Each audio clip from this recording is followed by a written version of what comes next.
masuk ke sesi tanya jawab. Kita beri plus juga untuk Dr. Elias. Nanti masuk kita bisa di depan. Saya membantu Bapak Pendeta bisa jadi moderator. Ya, silakan. Mungkin ada yang belum kenal, nama saya Prayogo. Saya sehari-hari bekerja di Politeknik Negeri Malang. Kebetulan saya dengan tim dari Malang ada dengan mobil 15 orang dan saya izin untuk Pak Pendeta untuk bisa hadir di tempat ini ya. Saya mengajak Pendeta Esther bisa berdiri. Pendeta Esther ini juga dari desa GSDA Graduate, juga Dr. Esti bisa berdiri. Dr. Esti juga seorang dokter yang melayani Tuhan. Saya juga mengajak istri saya yang paling cantik bisa berdiri. Nah, ini saya satu-satunya istri saya ini. Dan tim dari Malang bisa berdiri, Pak Pudjo, ada Pak Yusa, ada Pak Budi, ada Vito, ada Hendrik ya dari Malang ya. Ya, dan acara ini akan disiarkan di YouTube channelnya Senang dan Rela ya. Jadi Bapak Ibu bisa melihat kembali acara hari ini di YouTube Senang dan Rela. Jadi nama saya Prayogo, saya dari di Politeknik di Malang. Istri saya di Brawijaya, saya punya anak 2 dan sejak kami dipulihkan 2009, mulai 2010 kami melayani ke desa-desa, terutama Malang Selatan. Dan ketika Pak Sugiono ini sudah beberapa kali Pak ya, sekian tahun yang lalu saya juga Pak Stefanus, ya Pak Paulus, Mbak ya. Jadi mari kita bersaling untuk saling menguatkan, saling mendoakan, saling melengkapi. Dan kalau hari ini kita kedatangan tamu yang luar biasa, narasumber kita itu semua karena anugerah Tuhan. Amin Bapak Ibu. Baik Bapak Ibu, saya akan buka pertanyaan sesi pertama. 3 pertanyaan lebih dulu. Silakan angkat tangan langsung bisa. Oh ya, namanya Pak Yodi. Pak Yodi, pertanyaannya apa Pak? Ya, sebentar. Sa, awakmu. Oh ini ada itu. Ya. Yusa. Dari Pak Yodi. Kon bagian kayak tanganmu dibukain sih.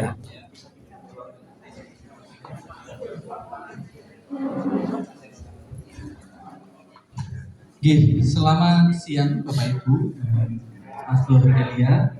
Terima kasih untuk penjelasan yang begitu luar biasa, yang begitu runtut, yang pada akhirnya juga mencerahkan kami kembali, mengingat-ingat apa yang dulu pernah saya pelajari ketika waktu kuliah.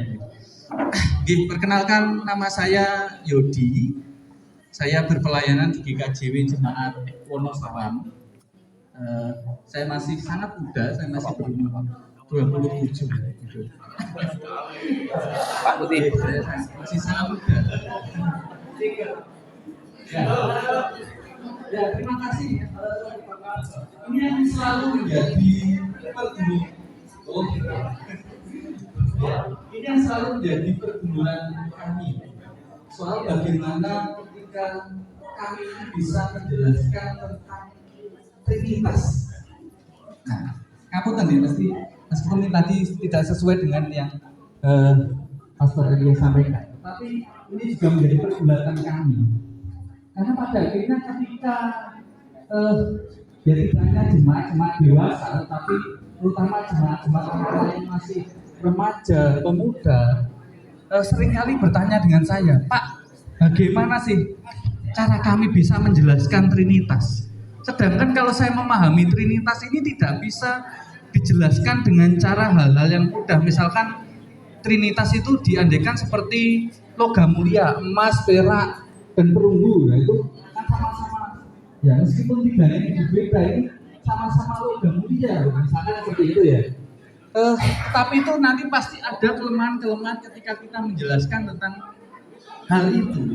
Nah, lalu bagaimana kami ini bisa menjelaskan tentang Trinitas ini ya secara runtut dan tentunya tidak menyeleweng dengan apa yang menjadi ajaran iman Kristen ini.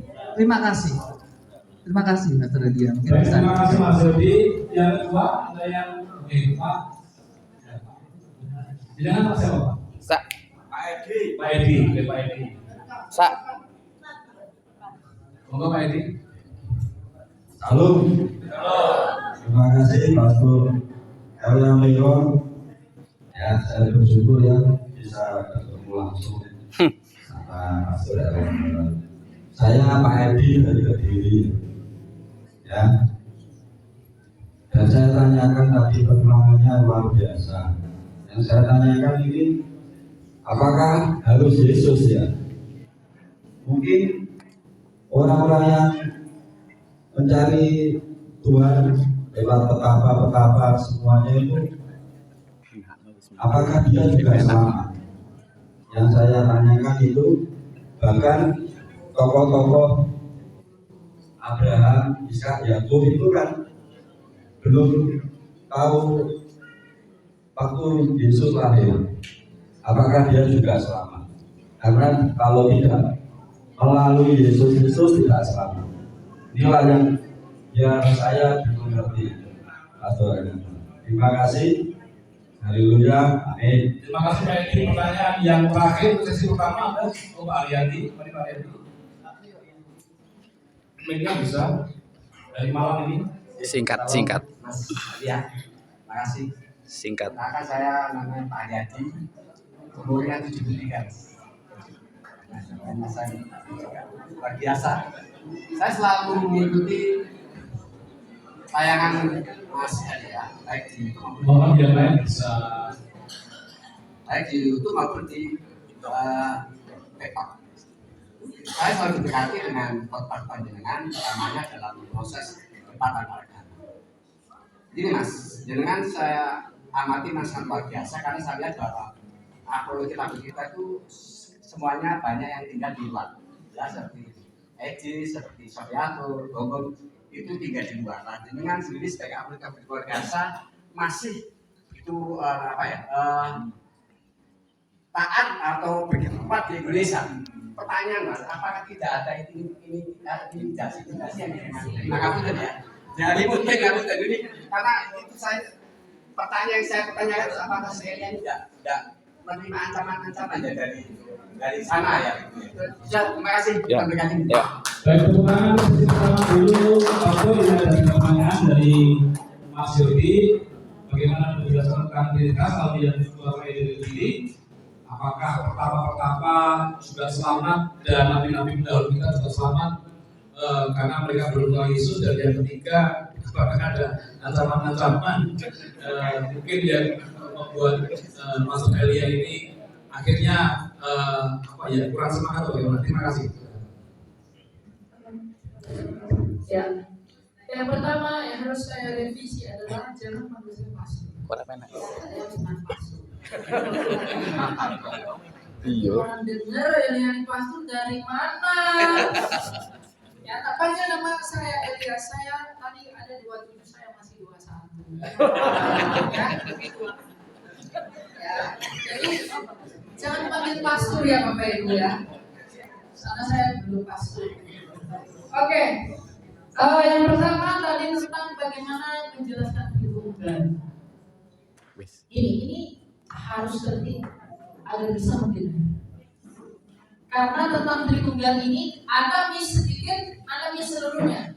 Jadi Tritunggal aja besar dengan besar dengan besar. Nah, Tritunggal itu apa sih? Tritunggal itu berbicara tentang bagaimana Allah yang satu. Saya berdiri. Ya. Jadi Tritunggal itu tidak berbicara tentang jumlahnya Tuhan, tapi itu berbicara tentang Allah yang satu. Kalau kita lihat di Perjanjian Lama Ulangan 6 ayat 4, misalnya dikatakan semua Israel Adonai Elokeinu Adonai Echad. Allah itu satu. Tuhan Yesus dalam Yohanes 17 mengatakan Allah pun satu. Rasul Paulus dalam 1 Korintus 8 menyatakan Allah itu pun satu. Konsili Iman Nikea, konsili agung pertama oleh para pujangga gereja tahun 325 dalam rangka melawan bidat Arius merumuskan Credo Nikea mengatakan aku percaya pada satu Allah. Ada 4 kesaksian yang mengatakan Allah itu satu. Kalau Allah itu satu, lalu apa? Tritunggal seringkali dikatakan Tuhanmu 3, maka Tuhanmu boleh teisme, kamu tidak sembah Allah yang satu. Justru Tritunggal itu adalah penjelasan bagaimana dan seperti apa Allah yang satu itu. Allah itu satu, betul ya dan amin. Tapi seperti apakah Allah yang satu itu? Dijelaskan dengan kata Tritunggal. Trinitas itu berasal dari kata Latin tres dan unitas. Tri itu artinya tiga, unitas itu artinya keesaan. Maka Trinitas itu berbicara tentang ketigaan yang esa. Nah, apa itu Trinitas dan seperti apa kalau begitu alat Trinitas itu? Alat Trinitas itu sudah ada di Perjanjian Lama. Memang kata Trinitas itu tidak ada dalam Alkitab. Sama seperti kata Natal tidak ada dalam Alkitab. Tapi Yesus lahir enggak?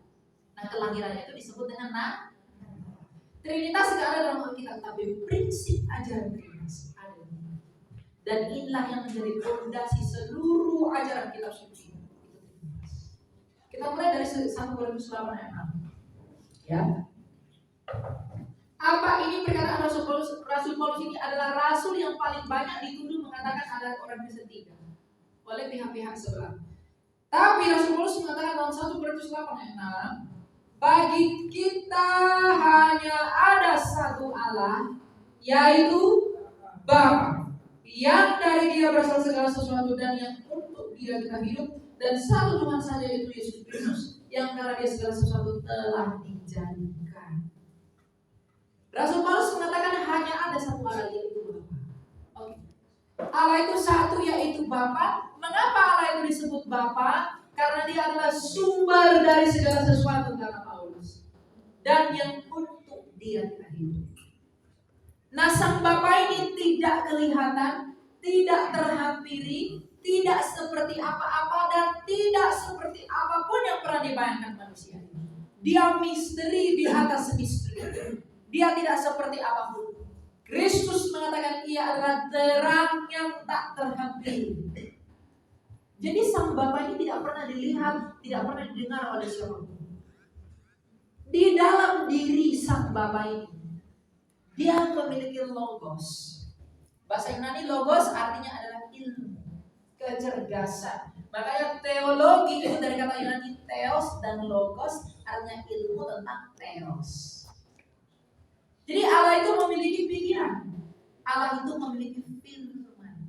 Yang oleh firman itu Sang Bapa itu menjadikan segala sesuatu. Maka dikatakan berfirmanlah Allah jadilah terang.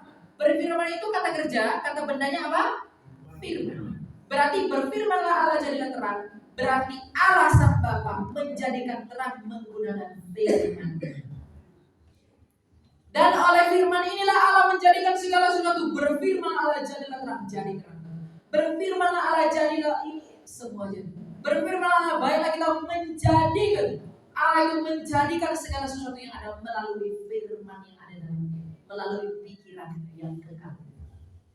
Dan selain memiliki firman, Allah ini juga memiliki roh.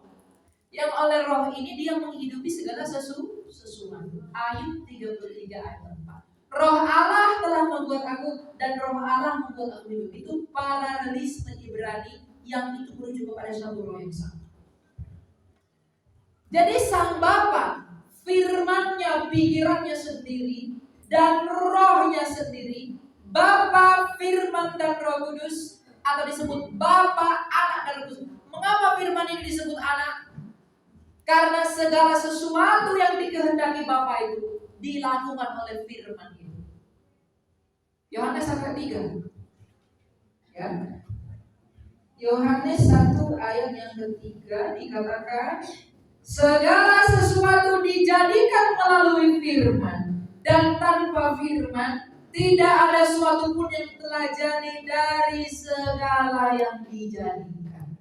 Jadi Sang Bapa yang Maha Kuasa, Sang Pantokrator itu menciptakan semua yang kelihatan dan yang tidak kelihatan itu hanya melalui satu hal, melalui firman-Nya sendiri, ilmunya, pikirannya sendiri.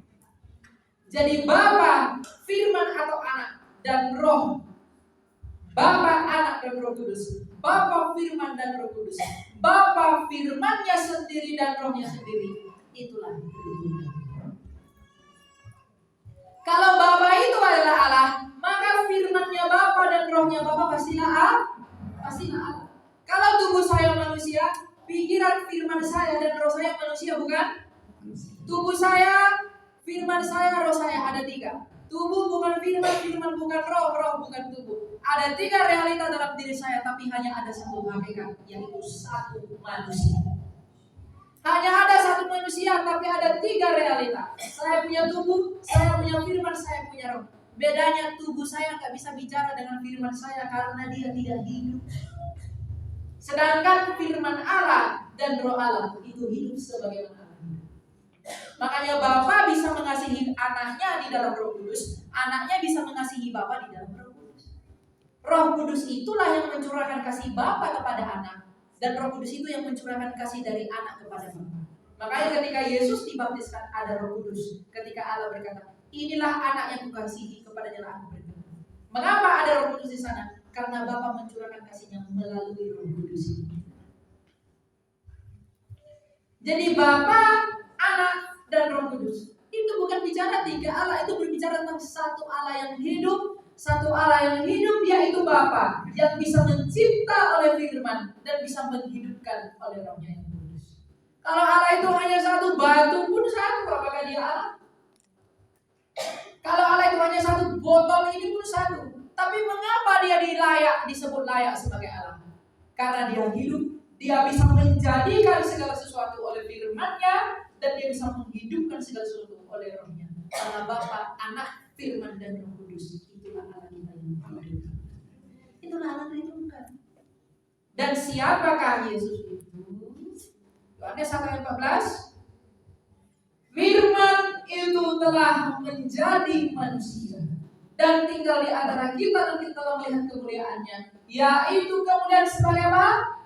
Anak tunggal Bapa, penuh kemuliaan dan anugerah. Jadi Yesus itu disebut anak tunggal karena dialah yang melakukan kehendak Bapa. Bapa itu ingin kita semua diselamatkan, maka Bapa itu untuk menyelamatkan kita yang mengutus firman-Nya. Kenapa firman-Nya yang diutus? Karena kita semua dijadikan oleh firman. Maka ketika yang dijadikan oleh firman ini rusak, maka firman itu sendirilah yang datang memperbaikinya. Makanya dikatakan firman Allah menjadi manusia. Jadi Bapa, firman-Nya sendiri, Roh-Nya sendiri, Bapa, Anak, dan Roh Kudus, Bapa, Yesus, dan Roh Kudus, itulah Allah yang Tritunggal. Kalau Bapa adalah Allah, maka firman yang adalah Yesus pastilah Allah, dan Roh-Nya juga pastilah Allah. Dan Yesus berkata, kalau kamu tolak aku, kamu pasti tolak Bapa. Kenapa begitu? Simpelnya begini. Kalau saya hanya diam di sini, saya tidak bicara, apakah Anda kenal saya? Anda tidak tahu umur saya 21 tahun. Anda tidak tahu bahwa saya ini suaranya imut-imut. Anda tidak tahu saya tinggal di Jakarta. Anda tahu siapa saya, Anda kenal siapa saya melalui firman saya yang menjadi suara di telinga kamu. Maka manusia pun bisa mengenal Bapa yang tak kelihatan itu melalui firman-Nya yang menjadi manusia.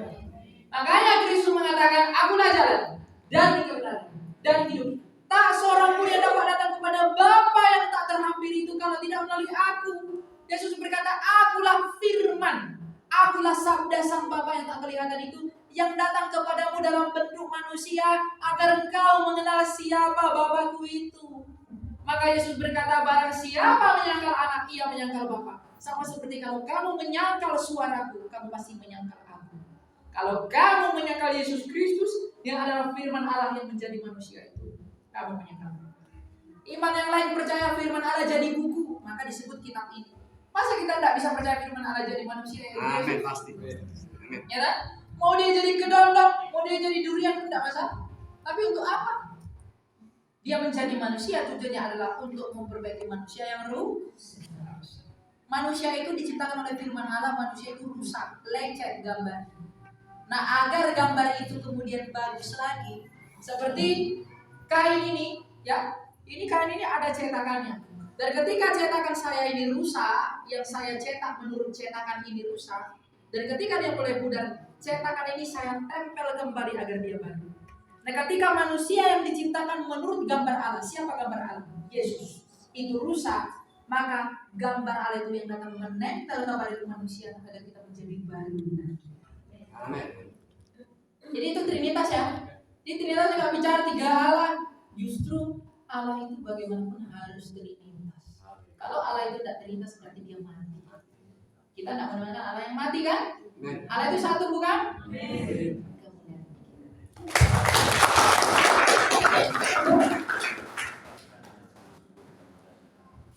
Kalau benda-benda mungkin tidak tepat. Lebih baik dianalogikan dengan diri sendiri. Karena ingat manusia diciptakan menurut gambar dan rupa. Ingat aja gitu. Allah itu satu ya. Ini Bapak siapa? Prayogo. Bapak Prayogo ini satu. Dia punya tubuh, tampaknya yang tampan, rambutnya. Ini wujudnya. Ini wujudnya. Tapi di dalam satu Bapak Prayogo, dia memiliki pikirannya. Yang oleh pikirannya dia melakukan apapun yang dia mau lakukan. Dan dia memiliki rohnya sehingga dia punya tubuh, punya firman, punya roh. Tapi tidak ada tiga Prayogo, hanya ada satu. Betul enggak? Betul. Bapa, Anak, Firman, dan Rohnya. Tidak ada tiga hanya ada satu Allah. Bedanya tubuh Pak Prayogo tidak bisa bicara dengan firmannya. Kenapa? Karena dia bukan Allah. Kalau dia sama dengan Allah berarti Pak Prayogo ini Allah. Ya. Tapi hanya ada satu manusia di dalam tiga realita. Sebenarnya dalam pengakuan gereja mula-mula itu tidak disebut tiga pribadi, tapi disebutnya dalam bahasa Yunani tiga hipostasis. Tiga hipostasis itu artinya apa? Realita konkret. Seperti tubuh adalah realita, firman adalah realita, roh adalah realita, tapi tidak ada satu, tapi hanya ada satu hakikat. Tubuh, firman, dan roh hanya ada satu manusia. Bapa, firman, yaitu Yesus, roh hanya ada satu Allah. Itulah Allah yang hidup dan itulah misteri Allah. Ya? Ya. Baik, Mas Yodi bisa. Oke, terima kasih. Kalau di Malang ini kalau laki-laki itu dipanggil Cak. Cak itu Mas, jadi kita panggil Cak Elia, setuju ya? Oh ya, saya. Ya, Cak Elia. Mas, begitu ya. Mas perunggu atau apa ya? Baik, Mas Elia, terima kasih. Yang kedua, pertanyaannya apakah pertapa-pertapa dan nabi-nabi perjanjian lama juga diselamatkan setelah padahal mereka tidak mengenal Yesus? Ya, ada dua hal yang harus kita ketahui. Apakah orang sebelum Yesus itu diselamatkan atau orang yang belum mendengar Yesus itu diselamatkan? Kita bicara dua fase. Perjanjian lama sebelum Yesus lahir. Sebelum Yesus lahir ada dua golongan orang. Yang pertama umat perjanjian lama Israel, yang kedua di luar dari Israel. Yang di luar dari Israel bagaimana mereka akan dihakimi? Artinya mereka belum pernah mendengarkan nubuatan tentang Yesus. Bagaimana mereka akan dihakimi? Mereka akan diadili menurut hati nurani mereka. Roma pasal kedua ayat 14 sampai 16. Ya. Sebab apabila bangsa-bangsa lain yang tidak memiliki hukum Taurat oleh dorongan diri sendiri melakukan apa yang dituntut oleh hukum Taurat, maka mereka menjadi hukum Taurat bagi diri mereka sendiri, walaupun mereka tidak memiliki hukum Taurat. Dengan itu mereka menunjukkan bahwa isi hukum Taurat ada tertulis dalam hati mereka, dan hati nurani mereka saling bersaksi dan pikiran mereka saling menuduh atau saling membela. Hal itu akan tampak pada hari bila mana Allah melalui Kristus Yesus akan menghakimi segala sesuatu yang tersembunyi dalam hati manusia sesuai dengan Injil yang kuberitakan. Jadi umat perjanjian lama di luar dari bangsa Israel yang belum pernah mendengarkan Yesus. Misalnya dalam hal ini adalah dinasti Tiongkok, Lao Tse dan Confucius dan lain sebagainya yang belum pernah dengar Yesus. Mereka akan dihakimi menurut hati mereka, menurut hukum yang ada dalam hati mereka. Karena sekalipun orang di pedalaman tidak ada listrik, tidak ada lampu, tidak ada apa-apa, mereka bisa saling berkelompok, mereka bisa saling berantem, mereka bisa saling berebut, mereka bisa saling membunuh. Kenapa? Karena mereka punya hukum dalam hati nurani mereka. Dan menurut hukum yang ada dalam hati nurani mereka itulah Kristus nanti telah akan menghakimi mereka.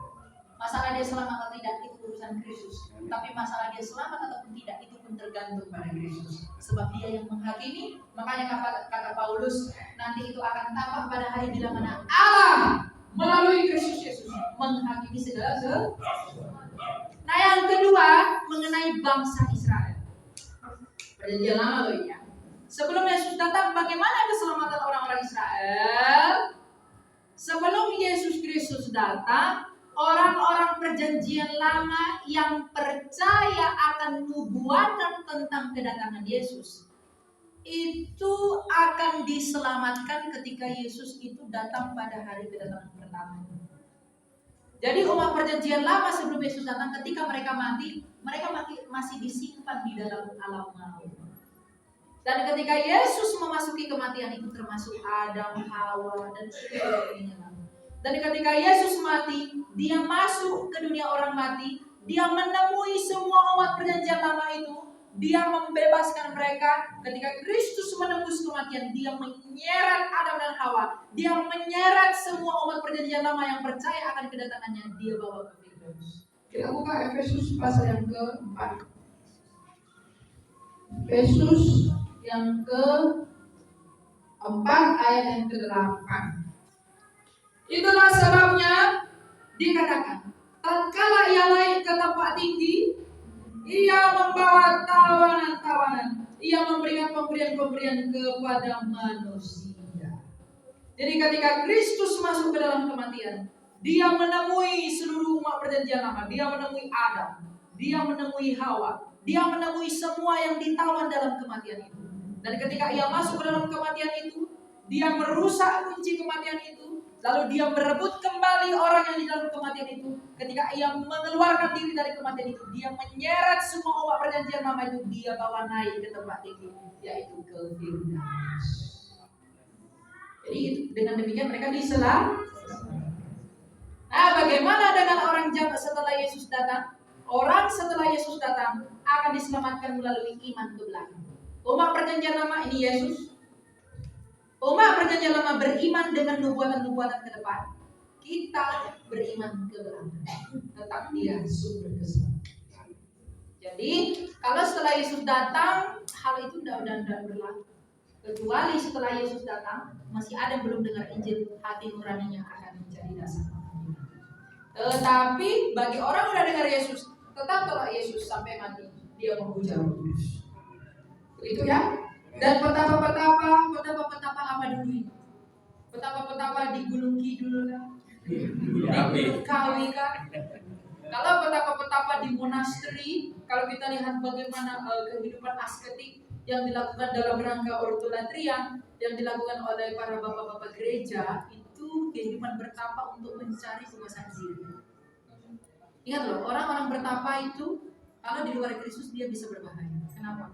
Dia tidak tahu roh apa yang masuk dalam dirinya. Ada ajaran yang mirip dengan Yesus banyak Bapak Ibu.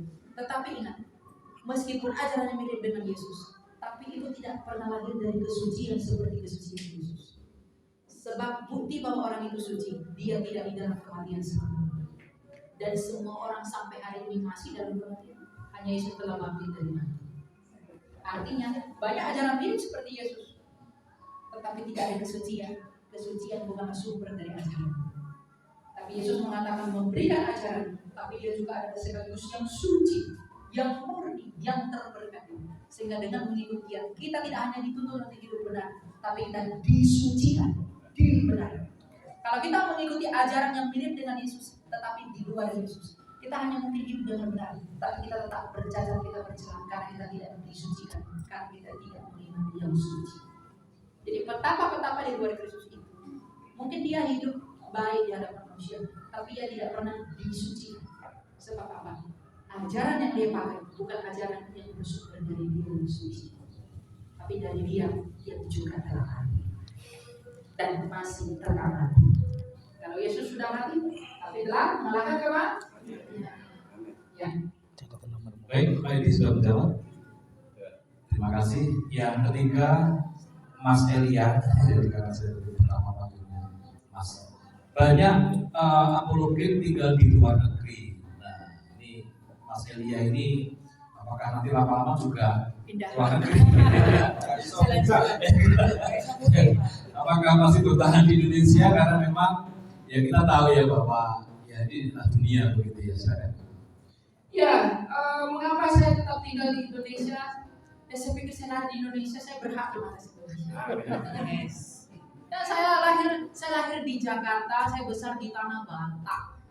Kalau saya ke luar negeri, saya nggak bisa makan babi panggang. Saya nggak bisa makan lapo. Nggak bisa saya. Saya ini nggak bisa ini loh. Kita goreng. Bisa goreng. Jadi saya jadi goda-goda. Ya, jadi maksudnya adalah ancaman banyak. Saya 4 kali pindah kampus. Nah, saya 21 tahun, saya mulai kuliah umur 17. Karena saya sudah selesai. Sekarang saya masih OTW semester 3. Kenapa? Nggak selesai-selesai. Saya pindah kampus ini, ada yang cari saya untuk ini, pindah. Ada yang cari, pindah.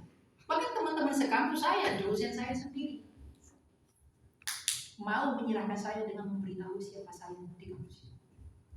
Saya harus pindah-pindah, itu harga yang harus saya bayar. Tidak apa-apa. Tapi untuk pindah ke luar negeri, saya pernah diajak apologet yang naik politik, tapi Tuhan Yesus bilang, tidak boleh ke sana. Cara Tuhan apa? Batalkan visa. Tidak boleh. Kenapa? Karena ketika visa saya dibatalkan, saya merasa bahwa saya sedang tidak selamat. Tapi ternyata dalam hikmat yang dari Allah, Tuhan itu sedang membersihkan sesuatu dalam pelayanan.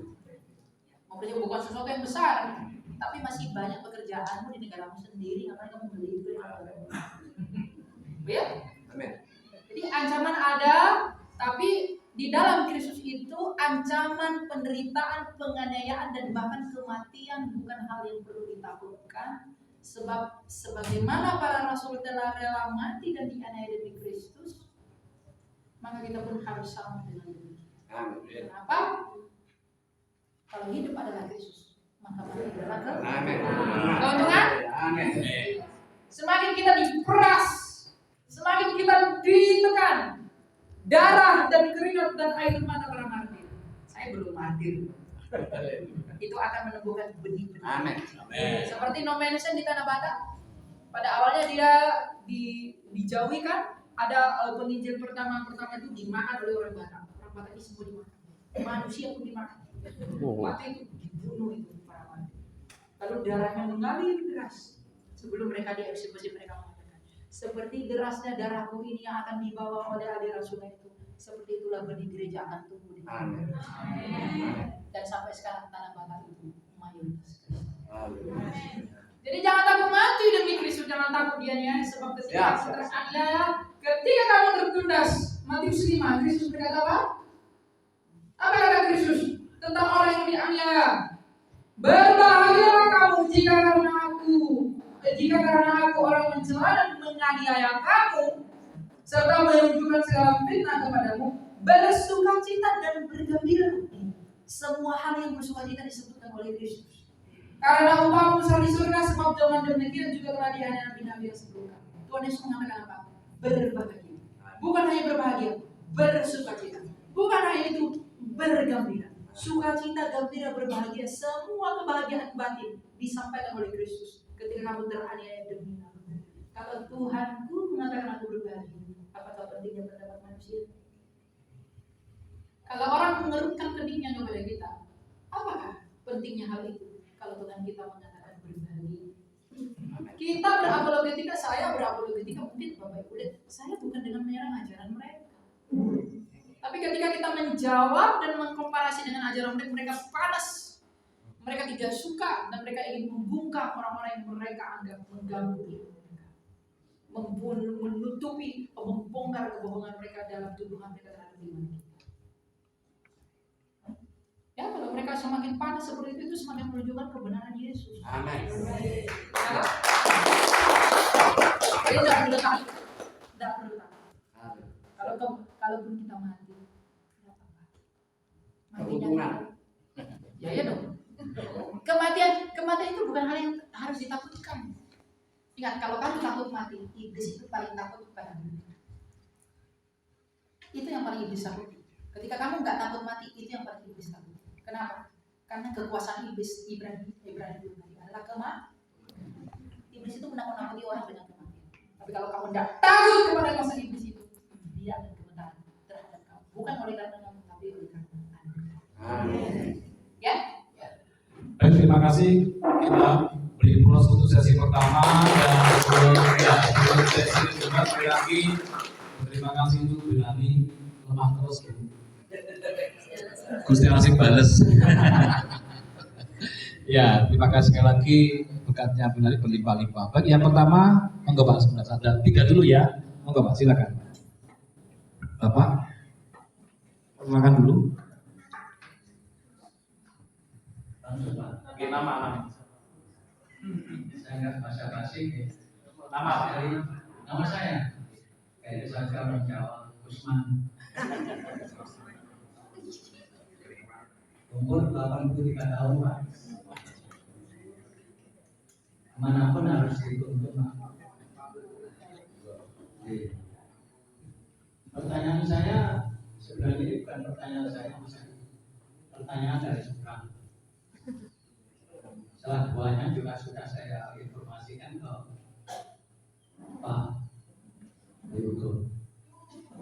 Pertanyaan pertama, saya ditanya, Tuhannya bagus itu perlu dipuji atau enggak? Tuhan semua ya ini harus jawab. Tuhannya bagus ini perlu dipuji atau enggak? Ini kalau saya jawab ini double terus, Pak. Pasti double terus. Cari soko. Di atasnya awan terus ada lagi. Ini kalau saya jawab. Nah, terus kedua, ini minta pendapat daripada Mas Edi. Kemarin sudah saya utarakan kepada Pak Prayogo. Tahun 2025 saya berprogram penginjilan. Berjalan bagus sekali, mereka senang banget. Mereka punya alasan, yang instrumen itu mati dibongkar oleh lontong.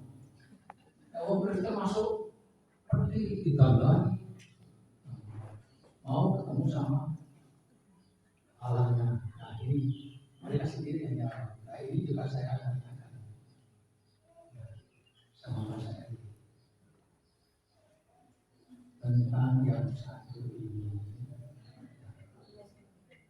Apakah kita nanti kalau percaya sama Yesus dijamin masuk surga? Wah ini mepet saya. Bagus kalau saya nanti mati percaya sama Yesus masuk surga enggak? Bagus menjamin enggak? Waduh ini pertanyaan ini yang memang ringan ini. Bagi saya ringan ini.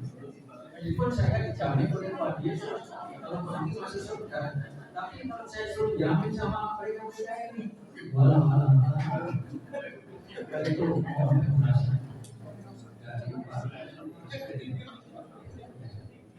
ketiga, apologet itu sudah saya alami Mas. Saya di ITB angkatan 68. Kalau dulu dosen Rempon ada namanya Muhammad Basuki dari Jember. Mas, opo nggak keliru kan menurut Kristen? Opo kok keliru? Kita bilang Kristen itu palsu. Itu sudah ditanyakan sekarang. Jadi pertanyaan waktu itu ditanyakan sama Mas Edit ya. Ini aku kenapa harus berkumpul karena mereka ini. Sampai Mas Edit bilang saya terjun dari Monas. Waktu itu saya bilang, Bas, kalau kamu bisa menunjukkan Injil yang asli, aku sunat mati. Itu, aku sunat Bas. Saya masuk Kristen umur 16 tahun, Pak. Saya masuk Kristen. Ayah saya nggak tahu itu. Pesantren dokter, seorang kiai. Nggak tahu Mas.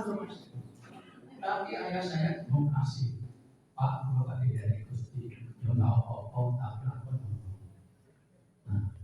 ini masih ada etikanya aja.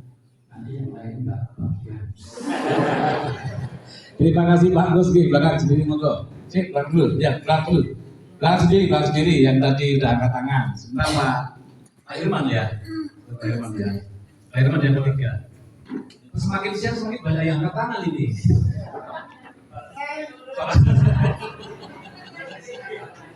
Dengan Mas? Saya Yuda. Pak Yuda. Ya, umur 23 tahun tapi 10 tahun yang lalu. Oh, 33. Monggo Mas Yuda. Pastor Elia. Mas. Oh, Mas saja. Oke. Saya Andi ya. Saya mau tanya tadi tentang keselamatan. Ada dua pandangan yang terkenal dalam teologi Kristen, satu dari Calvinisme, satu dari Arminianisme. Nah, pandangan yang tepat tentang keselamatan itu menurut Mas itu yang mana? Itu yang pertama. Yang kedua, pertanyaannya dari Kisah Para Rasul 16 ayat yang ke-7 itu dikatakan setibanya di Misia mereka mencoba masuk ke daerah Bitinia, tetapi Roh Yesus tidak mengizinkan mereka. Pertanyaannya, apakah Roh Yesus dan Roh Kudus itu sama? Jika sama, bagaimana menjelaskan perbedaan Roh Kudus dan Roh Yesus dalam Trinitas sebagaimana tadi yang ditanyakan oleh Bapak Pendeta Yoni? Terima kasih. Terima kasih Pak Yuda, Pak Irman. Ya, Pak Irman. Isa. Makan dulu Pak. Kenalkan nama saya Ridwan dari Jemaat GSCA Bekesian di Bali. Yang saya pertanyakan kepada Kak Lia adalah mengenai yaitu ajaran antikristus. Ajaran antikristus yaitu tentang angka 66. Karena di sini saya juga sebagai jemaat juga seringkali diminta oleh Pak Pendeta untuk menyampaikan firman di tengah-tengah keluarga. Dan saya tolong pandangan saya tentang angka 66 ini bisa dijelaskan oleh Kak Elia, karena saya sering mengajarkan tentang angka 66 ini. 666. Angka 666. Dalam pengajaran saya, kalau saya sampaikan, kalau ajaran saya keliru, tolong nanti dijelaskan lebih konkret lagi. Saya mempunyai pandangan angka 66 ini itu tidak sama dengan ajaran-ajaran yang diajarkan oleh pengajar-pengajar lainnya. Karena yang saya tangkap dari ajaran-ajaran lain, saudara kita yang seiman mengajarkan tentang angka 666 ini adalah merupakan angka hitungan manusia. Karena di situ ada jajar tiga, jadi ada 666 ini adalah angka manusia. Tetapi saya mempunyai pandangan yang berbeda. Setiap saya mengajarkan, bahkan saya bersaksi kepada orang-orang di luar sana maupun saudara kita yang seiman, angka 66 ini sudah jelas menunjukkan angka Kristus, yaitu tertulis di dalam ajaran saudara kita di RT 6 sana. Karena di dalam Alkitab mereka disebutkan di situ adalah terdapat suatu ayat yang jelas yang menunjukkan angka Kristus, yaitu jumlahnya 6.666.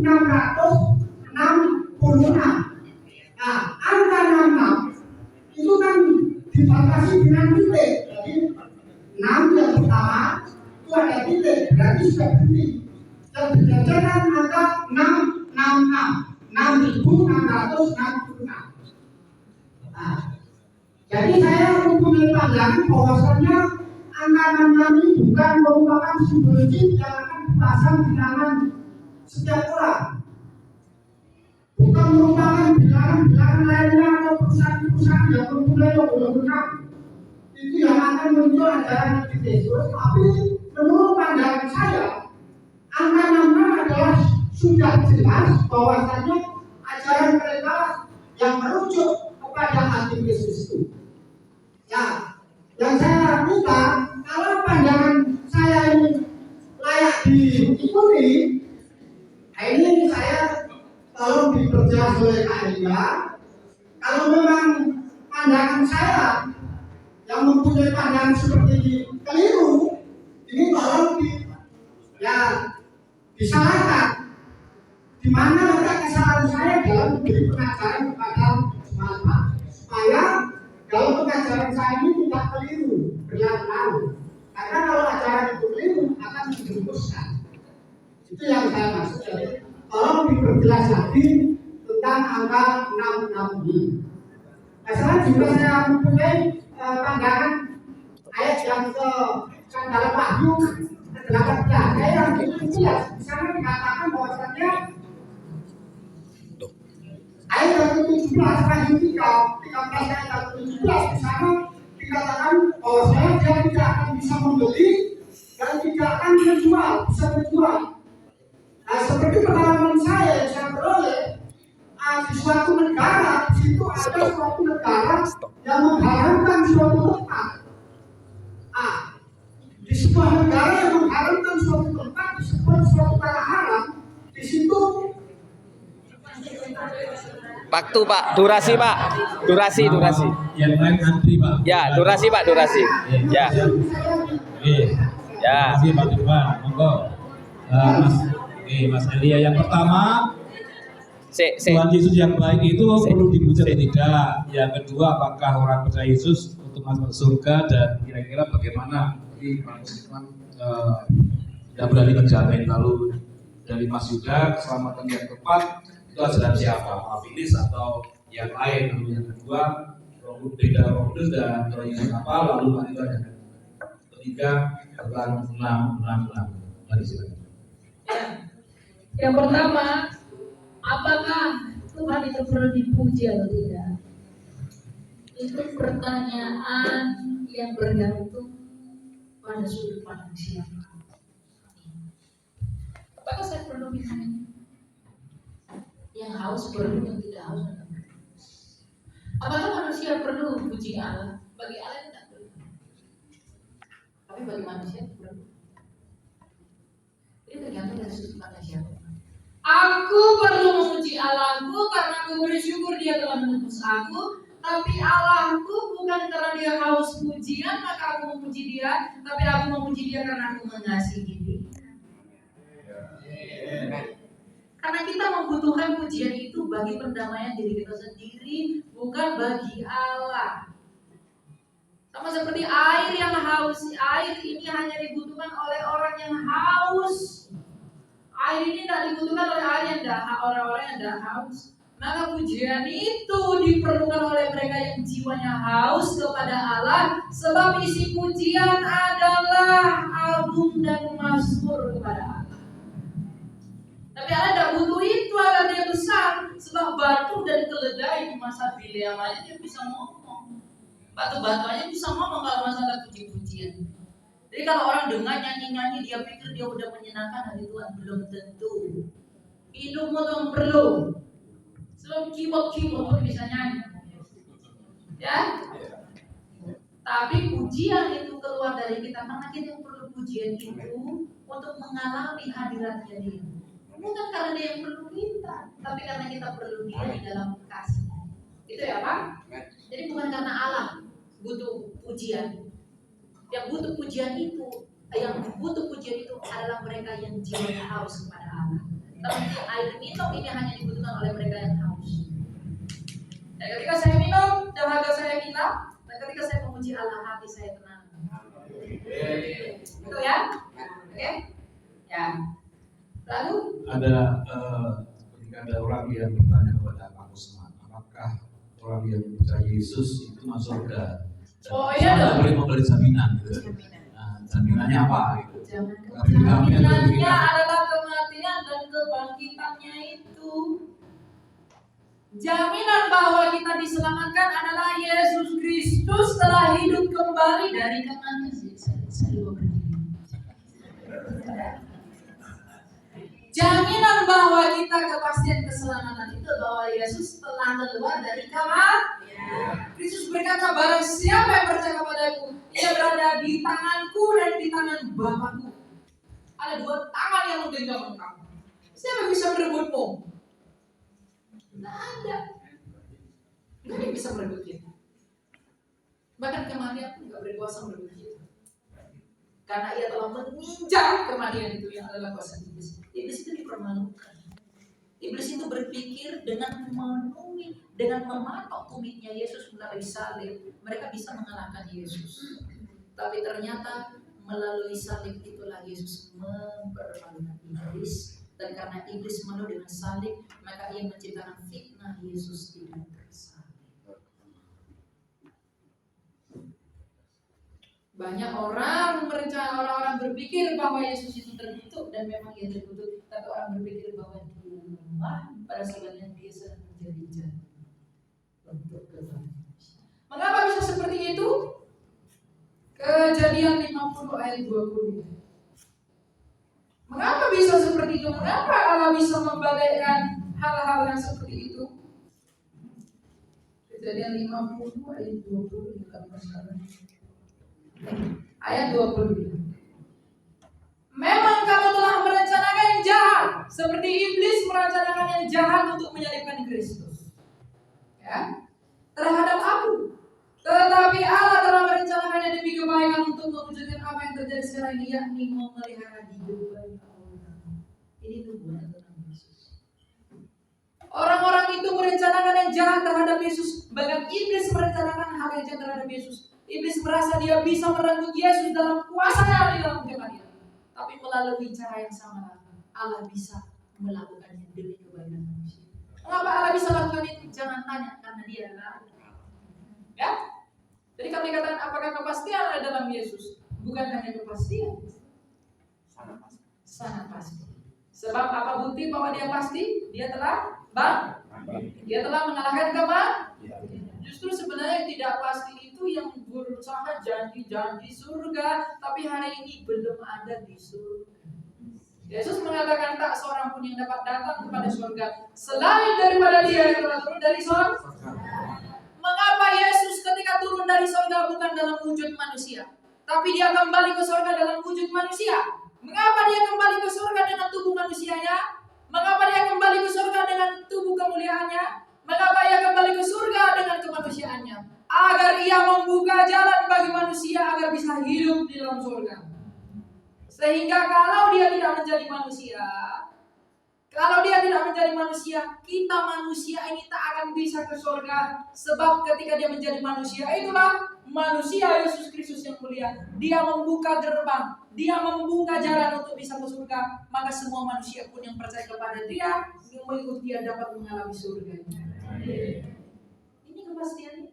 Yesus bangkit itu bukan dongeng. Tutup Alkitab, buka tulisan Lucian dari Samosata, Bapak Gereja Eusebius dari Kaisarea, tulisan dari Josephus Flavius, orang Yahudi yang adalah lawannya, orang Kristen waktu itu, Tacitus dari Roma, Cornelius, Marabar Serapion. Mereka adalah sejarawan pada masa itu yang mencatatkan betapa mulianya kebangkitan Yesus Kristus dari Nazaret.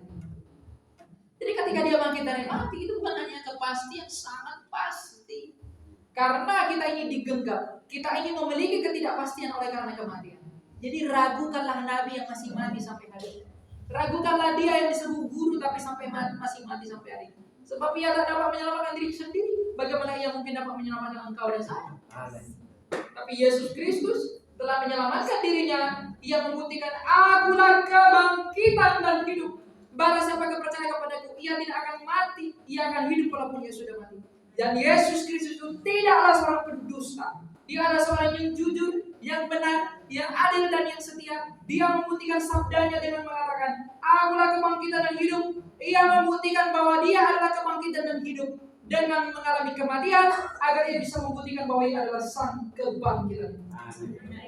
Maka di dalam dia kita yang mati, yang semangatnya lesu, yang semangatnya kendor, yang semangatnya ini 11-12 harus bangkit. Amin.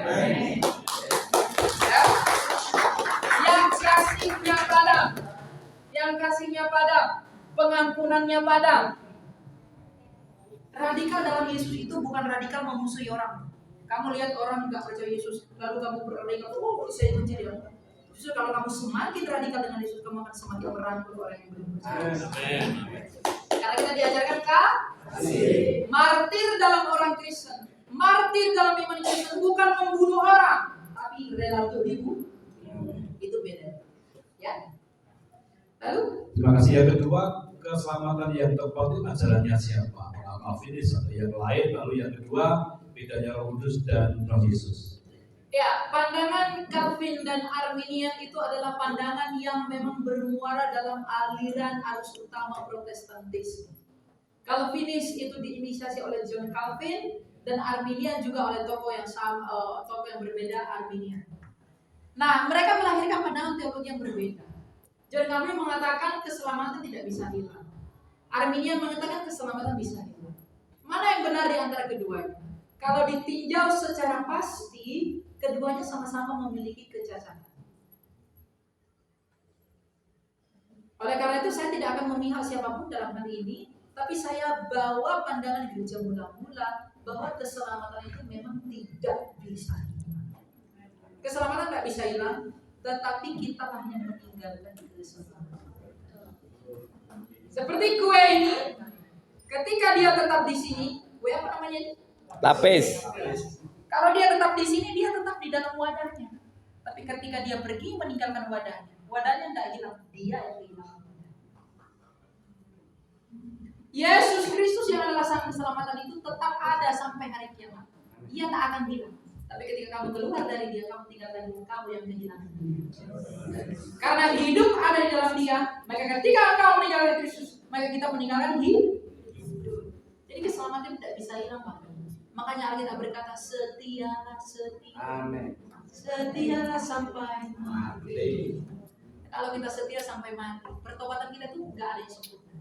Tapi ketika kita mati dalam pertandingan iman, dia yang akan menang. Ya. Jadi keselamatan tidak bisa hilang, tapi kita yang meninggalkan. Bedanya Roh Kudus sama Yesus. Bedanya Roh Kudus sama Roh Yesus. Roh Kudus dengan Roh Yesus itu sama. Dalam Roma ya, Roma 8 ayat yang ke-9. Namun kamu tidak hidup dalam tabiat daging, melainkan dalam roh. Ya. Jika memang Roh Allah tinggal di dalam kamu, ini disebut dengan Roh Allah. Roh Allah berarti Roh Kudus. Ya. Namun jika orang tidak memiliki Roh Kristus, ia bukan milik Kristus.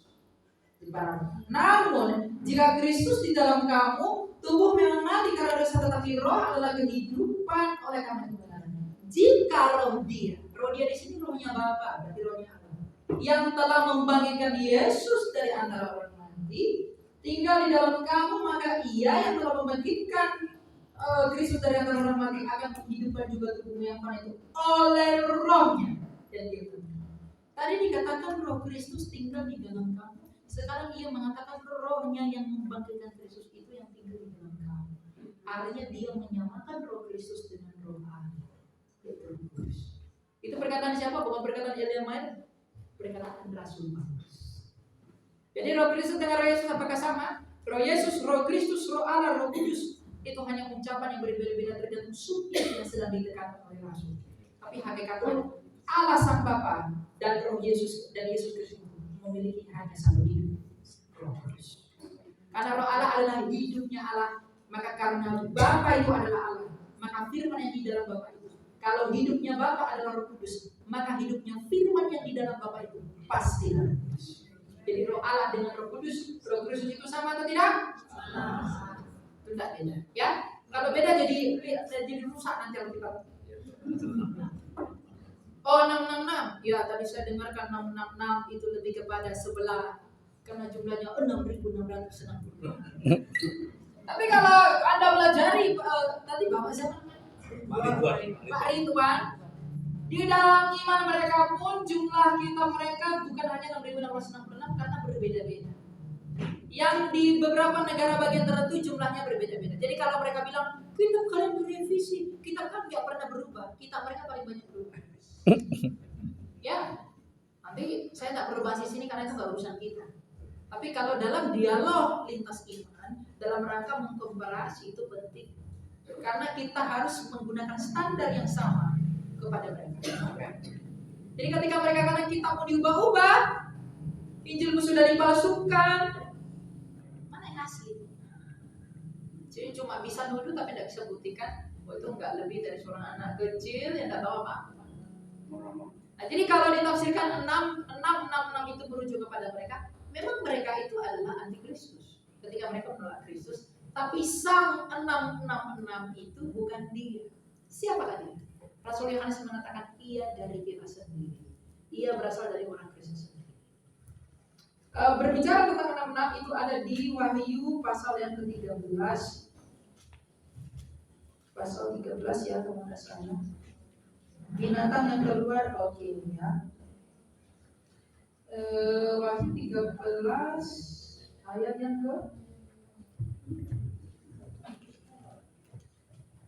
ke-18. Ya. Nih, mulai dari ayat 16. Ia menyebabkan semua orang, kecil atau besar, kaya atau miskin, merdeka atau hamba, diberi tanda pada tangan kanannya atau pada dahinya. Dan tidak seorang pun dapat membeli atau menjual selain mereka yang memakai tanda itu, yaitu nama binatang itu atau bilangan namanya. Yang penting di sini ialah hikmat. Siapa yang bijaksana beda yang menghitung bilangan binatang itu? Karena bilangan itu adalah bilangan seorang manusia, dan yang 666. Hikmat tidak diperlukan untuk menghitung jumlah 666. Tidak perlu itu. Ada istri pun bisa baca. Tapi hikmat, kalau dikatakan hikmat, artinya bisa membedakan apa yang menurut dunia, apa yang menurut Allah. Maka 66 di sini bukan berbicara tentang angka. Lihat ada plat mobil 666. Nomor HP-nya belakangnya 666. Lalu nama orang seseorang dijumlahkan dengan huruf email dari 666. Antikristus. Kalau gitu ngabur kan? Nah, siapakah antikristus ini? Nanti antikristus ini akan datang seperti yang dikatakan oleh 2 Tesalonika 2 ayat 3 dan 4 ya. Surat Rasul Paulus yang kedua pada jemaat Tesalonika 2 Tesalonika 2 ayat 3 dan 4. Janganlah kamu disesatkan orang dengan cara bagaimanapun juga, sebab sebelum hari itu haruslah datang dahulu murtad. Nah, menjelang kedatangan Yesus, orang Kristen itu gak semakin nambah, semakin berkurang. Gak semakin nambah. Makanya barat itu mulai meninggalkan Yesus. Sekarang timur sedang panas-panasnya cinta kepada Yesus, tapi begitu pun banyak ajaran yang menjelang. Yang di Korea mengatakan Yesus sudah datang dalam wujud laki-laki. Di Tiongkok bilang Yesus sudah datang dalam wujud perempuan. Ada ajaran. Di gaul-gaul banyak. Yaitu sebelum hari itu harus dinyatakan dahulu manusia durhaka, dan harus dinyatakan dahulu murtad, dan harus dinyatakan dahulu manusia durhaka, yaitu orang yang harus binasa, yaitu lawan yang meninggikan diri di atas semua yang disebut atau yang disembah sebagai ilah hingga dia duduk di bait Allah dan mau menyatakan diri sebagai Allah. Di sini dikatakan antikristus itu akan duduk di atas bait Allah. Sekarang bait Allah belum dibangun, berarti ketika bait Allah itu belum dibangun, berarti waktunya belum tiba. Tapi ketika bait Allah itu dibangun, nanti akan ada persekutuan damai dengan iblis yang akan membuat bait Allah itu bisa dibangun. Dan nanti orang yang mempelopori itu adalah orang dari Kristen sendiri. Orang dari Kristen sendiri itulah yang akan menjadi antikristus. Yang pasti itu bukan saya. Semoga. Dan memang harus. Saya tidak punya power toh, tidak punya kuasa. Jadi 66 di sana adalah antikristus itu. Mengapa disimbolkan 666? 6 itu adalah simbol manusia karena manusia dicipta pada hari ke-6. 3 itu adalah angka ilahi karena Allah Tritunggal. Jadi 666 adalah manusia yang ingin menjadi Allah. Makanya dalam 2 Tesalonika 3:4 tadi dikatakan yang mau menyatakan diri sebagai Allah. Nah, jadi 666 itu adalah manusia yang ingin menjadi Allah. Ditanamkan di tangan kanan dan dahi artinya apa? Bukan chip. Kakak sebenarnya biji besar beras di-scan nggak bisa bayar. Itu dulu viral sekali. Ditanamkan di tangan kanan itu adalah simbol persahabatan. Dahi itu simbol pikiran. Jadi 666 yang ada di tangan kanan dan dahi adalah orang-orang yang bersahabat dengan antikristus itu dan mengikuti pikiran antikristus. Itulah antikristus. Bukan karena chip. Karena kalau chip kamu binasa berarti chip beras kalah dengan darah Yesus. Ya. Jadi bukan chip itu dan lain tidak pernah membuat keselamatanmu, tapi kesadaranmu yang penuh untuk bersahabat dengan lawan Kristus dan mengikuti pikiran antikristus. Kesadaranmu itu yang kamu serahkan, itu yang akan membuat engkau binasa. Itulah antikristus. Dan orang yang mengikuti perbuatan antikristus ini dan yang menutup pikirannya adalah orang yang suka menganiaya orang Kristen. Siapakah itu? Ajaran yang sebelah termasuk kan? Termasuk. Orang-orangnya belum tentu, tapi ajarannya pasti menganiaya kita. Sebab mereka memang membenci kita sudah semua. Dan nanti semakin menjelang kedatangan Kristus, penganiayaan itu semakin besar. Berbagailah orang yang mati sebelum Kristus datang. Anak-anak muda yang doa panjang umur, tunggu dulu. Tuhan Yesus dalam Matius 24 berkata, jikalau kamu melihat pembinasa keji itu berdiri, pembinasa keji dia mengatakan apa? Sisaan yang akan terjadi kelak itu adalah sisaan yang belum pernah terjadi dan tidak akan pernah terjadi sejak dunia ini diciptakan. Kenapa? Tuhan Yesus sedang merujuk di perjanjian lama. Di masa Antiochus Epiphanes tahun 166, dia menajiskan bait suci. Kalau kita lihat di dalam tulisan apokrifa di Makabe, ada seorang ibu Yahudi, dia memiliki banyak anak. Anaknya itu diiris-iris, dipotong-potong di hadapan ibunya sendiri, dibunuh satu persatu. Tuhan Yesus berkata, kalau kamu melihat pembinasa keji itu, yang menurut firman Nabi itu nanti yang akan datang itu akan lebih keji daripada itu. Ada suatu kaisar yang mencari ibu, dia ambil orang-orang Yahudi, dia cucuk dari bawah ke atas, dia ikat dengan kain, dia buat jadinya orang untuk memberikannya Nero. Begitu mengerikannya Antiochus Epiphanes itu. Tapi Tuhan Yesus berkata, nanti yang akan datang akan lebih ngeri dari semuanya itu. Makanya dia mengatakan banyak yang murka. Jadi jangan minta terlalu panjang sekali umur. Karena hati-hati loh. Karena kalau dia udah berdiri, wah kamu udah siap-siap. Makanya Tuhan Yesus berkata, kalau kamu sudah mendengar itu, kamu harus pergi ke gunung. Kamu harus pergi melarikan diri agar kamu tidak menyangkal dia. Karena kalau kamu sampai bertemu dia, kamu tangkap dia, rentan untuk murka. Karena penganiayaannya begitu dahsyat. Maka mari berdoa kepada Tuhan agar kita dianugerahi iman yang kuat, iman yang teguh. Ini di flyer itu 12:45 harus selesai Pak ya? Iya. Betul ya? Nanti itu nanti ya. Ya. Jadi 12:45 harus selesai. Dan satu hal mungkin saya juga mewakili teman-teman, bagaimana dengan ajaran gereja sekarang, Mas Eli? Jadi lalu pertanyaannya, ajaran gereja yang benar itu bagaimana? Mungkin dijelaskan. Ya, saya memaklumi adanya perbedaan pendapat dalam beberapa gereja. Misalnya tentang bagaimana cara beribadah. Kalau kita belajar kepada gereja awal, gereja itu dulu seperti apa sih? Kalau kita belajar sejarah gereja itu dulunya itu kompleks sekali. Dulu Tuhan itu mendirikan gereja umatnya melalui imannya Petrus. Dan dulu gereja itu berpusat di 5 tempat, di Roma, Antioquia, Alexandria, Konstantinopel, Yerusalem. Roma ini dipimpin oleh Petrus, Alexandria dipimpin oleh Markus, Konstantinopel oleh Andreas dan lain sebagainya dipimpin oleh rasul-rasul lain. Nah kemudian terjadi perpecahan oleh karena makna teologi juga. yang disebut monofisit. Maka gereja Alexandria, gereja Mesir yang didirikan oleh Rasul Markus itu memisahkan diri dari gereja 4 patriark.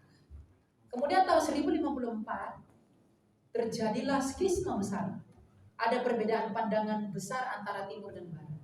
Barat yang dipimpin oleh Sri Paus itu mengatakan bahwa Roh Kudus itu keluar dari Bapa dan Putra. Lalu roti perjamuan diubah menjadi roti tidak beragi. Dan lain sebagainya. Tentang Maria Immaculata dan lain sebagainya. Itu terjadi di gereja barat. Lalu gereja timur, dalam hal ini gereja yang ada di Antioquia, di Yerusalem, di Konstantinopel, itu tidak menerima dogma ini. Maka ketika waktu itu terjadi peperangan antara Islam dengan Kristen, Islam Ottoman itu menjara Konstantinopel, dan Konstantinopel itu waktu itu dipimpin oleh uskup yang bernama Michael Keuralios. Lalu pada waktu itu pihak Roma tidak mau membantu Konstantinopel karena pihak Konstantinopel tidak mau tunduk kepada gereja Roma, maka terjadi perpecahan dan skisma besar. Maka ketika Roma timur dan barat berpisah, yang barat yang adalah Roma menyebut dirinya dengan gereja Katolik Roma, dan gereja yang di timur ini menyebut dirinya dengan gereja Ortodoks. Maka gereja Katolik sekarang itu adalah sisa dari gereja Roma. Dan gereja Ortodoks sekarang adalah 4 patriark tadi, yaitu Alexandria, Yerusalem, Antioquia, dan Konstantinopel. Lalu Protestan pada abad ke-16, Martin Luther melayangkan protesnya kepada sistem gereja Katolik waktu itu pada abad ke-15-16 terhadap gereja Katolik, di mana ia memprotes tentang surat indulgensia yang telah mengkorupsi pengorbanan Kristus. Maka ketika Luther protes, dia diekskomunikasi oleh gereja Katolik Roma, dalam hal ini gereja Ortodoks tidak ikutan. Maka ketika dia diekskomunikasi, maka ia memisahkan diri dari gereja Katolik. Maka lahirlah pengikut-pengikutnya seperti Luther, Zwingli, dan Arminian tadi sampai sekarang itulah gereja Protestan. Dan dari Protestan ini lahirlah gereja-gereja karismatik. Itu perjalanan gereja itu panjang. Bagaimana tentang ajaran gereja masa kini? Saya tidak menyangkali bahwa kekristenan sedang bertumbuh di bangsa ini. Tapi yang saya sayangkan, bukan Injil Kristus, pengorbanan dan salibnya yang ditekankan, tapi kemakmuran yang tidak. Itu lebih berbahaya. Jadi kalau Bapak Ibu melayani Kristus itu karena kemakmuran, kamu tidak kenal Yesus itu. Karena dia tidak datang menawarkan. Makanya saya khotbah kemana-mana, saya nggak suka khotbah tentang motivasi lah apa, nggak suka. Saya mau khotbahnya itu karena sekali-sekali kesempatan saya mau tentang bagaimana keagungan Yesus Kristus ini dikenal, sehingga cinta kita kepada Dia membuat kita semakin mengasihi. Amin. Ya. Bukan berarti dengan mengatakan ini saya menganggap diri lebih baik dari siapapun, tidak. Tapi ini adalah usaha kita untuk mengembalikan kepada apa yang sejak semula yang menjadi kekayaan iman kita, yaitu kematian Yesus Kristus dan kebangkitan dan kemenangannya di Kalvari. Jadi mengenai pengajaran sekarang, ya pengajaran yang benar itu hanya bisa dinilai dari apa? Dari buah pengajaran itu. Waspada terhadap nabi palsu seperti kata Tuhan Yesus. Nanti akan banyak pengajaran yang menyenangkan telingamu, tidak lagi memberitahu dosa kita. Itu lebih berbahaya. Sebab Yesus datang untuk selesaikan dosa, bukan untuk tutupi dosa, Bapak Ibu. Jadi ajaran yang benar adalah ajaran yang memberitahu kita dosa, mengajarkan kita kerendahan hati, mengajarkan kita kerelaan, mengajarkan kita keberserahan diri, sehingga dengan kesadaran bahwa kita adalah orang berdosa, dengan kesadaran bahwa kita adalah orang yang kotor, dengan kesadaran bahwa kita adalah orang yang hina, orang yang sakit, sebagaimana orang yang sakit, ketika dia sadar dia sakit, dia memberi dirinya kepada dokter. Dan dia menyerahkan diri kepada dokter agar dia disembuhkan. Jadi kalau kita sadar bahwa kita adalah orang berdosa, jiwa kita sakit karena dosa, maka kita akan menyerahkan diri kita kepada tabib yang agung, Yesus Kristus, agar dia menyembuhkan kita dari penyakit-penyakit jiwa. Itu ajaran yang benar, yang menuntun kita, yang memberitahu kita. Dokter yang benar itu bukan dokter yang menutupi penyakitmu, tapi yang memberitahu, ibu ini suka makan es, ibu batuk-batuk, ibu suka begadang, mata ibu bengkak. Lalu dia kasih obat. Itu dokter yang baik. Sama seperti Yesus Kristus, ajaran yang baik adalah ajaran yang memberitahu kamu tuh berdosa. Saya ini berdosa. Paulus aja bilang apa? Akulah yang paling berdosa. Dia bertemu dengan Sakinah Mesias. Dia bertemu dengan penampakan Kristus. Sekarang banyak orang tidak mau mengakui dirinya adalah orang berdosa. Dia menyibukkan dirinya, aku sudahlah orang dibenarkan, maka aku tidak perlu lagi minta pengampunan, aku tidak perlu lagi merendahkan diri, aku udah ditebus 2000 tahun lalu. Itu membuat kamu tidak rendah hati, merasa kamu tinggi di hadapan Allah, sehingga dengan demikian kamu merasa dirimu layak. Padahal kita adalah orang yang tidak layak, yang dilayakkan. Dan kita setiap hari harus minta dilayakkan oleh Tuhan. Itu yang benar. Kalau nggak seperti itu nggak benar. Jadi gereja yang benar menuntun kamu kepada di dalam pengenalan akan Tuhan. Injil yang benar, Kristus yang benar, bukan tentang aku. Jadi kalau dia udah bicara tentang dirinya, anak-anaknya, hartanya, lalu apa kacau balau itu. Karena kesaksianmu tidak akan pernah merubah orang.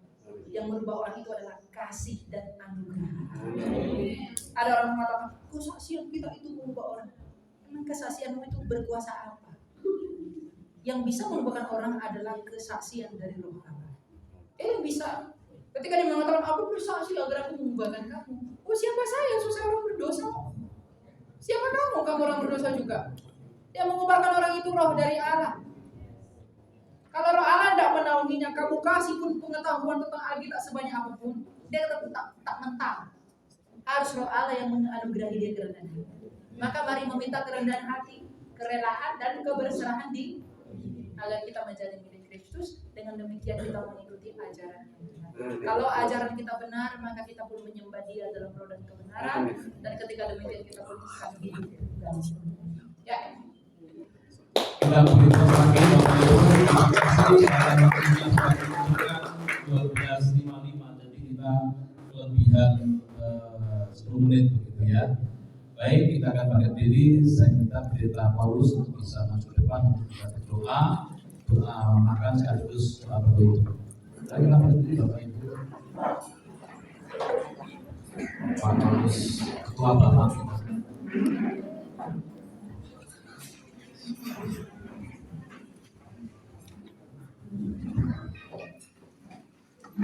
Baik, kita bersama-sama berdoa bicara kita pada siang hari ini. Kita akan memohon supaya Tuhan akan bisa bertahan untuk kita semua. Kita akan berdoa. Bapa kami yang ada di dalam kerajaan surga, kami bersyukur kepada-Mu Tuhan. Kalau hari ini kami semua telah diberi pencerahan oleh hamba-Mu, sehingga kami semua akan boleh mengerti bagaimana Tuhan sangat peduli dalam setiap kehidupan kami umat manusia ini. Terlebih kami sebagai orang-orang yang harus bertanggung jawab atas kehidupan setiap jiwa-jiwa yang ada. Jadi kami seorang pemimpin rohani yang harus bertanggung jawab atas keselamatan setiap jiwa-jiwa yang ada.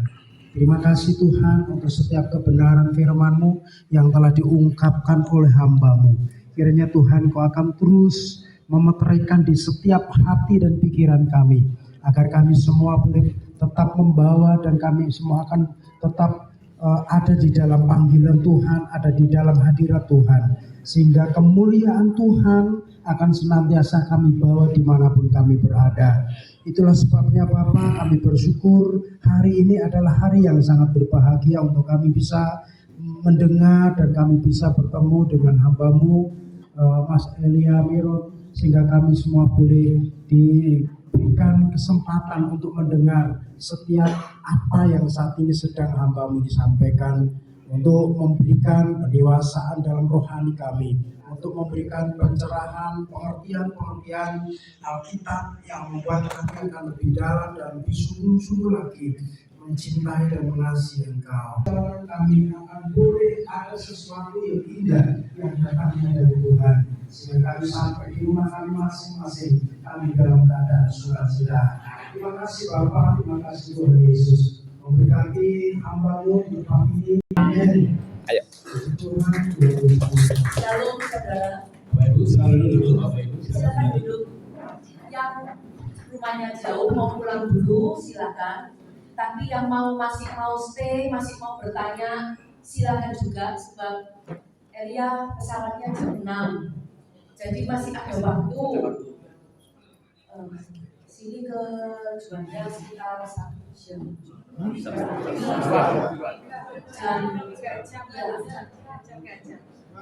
Jam 3 saya jalan masih gitu. Jadi silakan yang masih mau stay, masih mau bertanya, yang mau pulang, Tuhan Yesus memberkati. Saya. Iya Bapak Ibu. Bisa menikmati makan di siang hari kalau mau jawabnya makan, tapi kalau mau tanya silakan bisa. Jadi makan Pak. Oh iya. Moga Pak itu.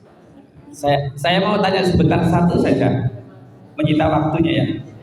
Ini pertanyaan banyak orang. Apakah bahasa roh itu ada? Apakah bahasa roh itu bisa dipelajari? Apakah Tuhan Yesus mengajarkannya dan di mana ayatnya? Terima kasih. Ya, kalau ditanya apakah bahasa itu ada, bahasa itu ada. Bahasa itu bisa dipelajari, tidak bisa. Betul. Ternyata itu karunia dari Tuhan. Nah, apakah Tuhan Yesus mengajarkan bahasa roh? Dia tidak mengajarkan bahasa roh, tetapi dia mengajarkan bahwa nanti roh penghibur akan datang dan memberi karunia, dan salah satu karunia adalah bahasa roh.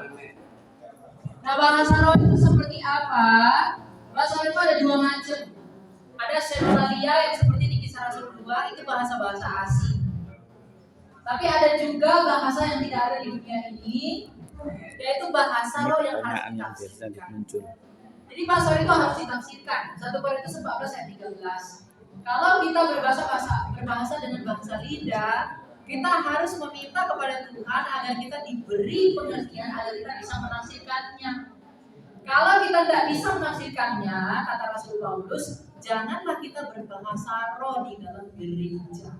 Betul. Dan di dalam gereja pun dikatakan, di dalam pertemuan jemaat, sebanyak-banyaknya 2 atau 3 orang.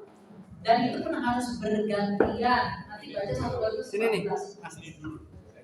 Ya. Jadi bahasa roh masih ada, tapi bahasa roh itu harus ditafsirkan, harus dimengerti agar dia bisa membangun, dan dia harus digunakan secara bergantian. Kalau bahasa roh yang digunakan beramai-ramai itu tidak baik, karena itu akan menjadi batu sandungan bagi orang. Itu menyalahi aturan Rasul Paulus. Ya. Nanti baca 1 Korintus 14, baca sebelumnya. Ya. Paham. Baik, moga Pak. Terima kasih. Nama saya kami dari gereja THJW. Ada satu yang kami pertanyakan di mana ini sering terjadi kepada kita pemilih. Hanya orang percaya Yesus. Yesus adalah Tuhan dan Selamat. Dalam firman-Nya dia mengatakan, sebab jika kamu mengaku dengan mulutmu bahwa Yesus adalah Tuhan dan percaya di dalam hatimu Dia telah dibangkitkan di antara orang mati, maka kamu akan diselamatkan. Yang mau saya tanyakan, banyak orang percaya Yesus, tetapi ketika mereka mau dibaptis, dia itu tidak mau. Nah, pertanyaan saya, apakah baptisan dengan keselamatan itu apa hubungannya? Apa itu baptisan hanya sekedar seremoni duniawi? Ya.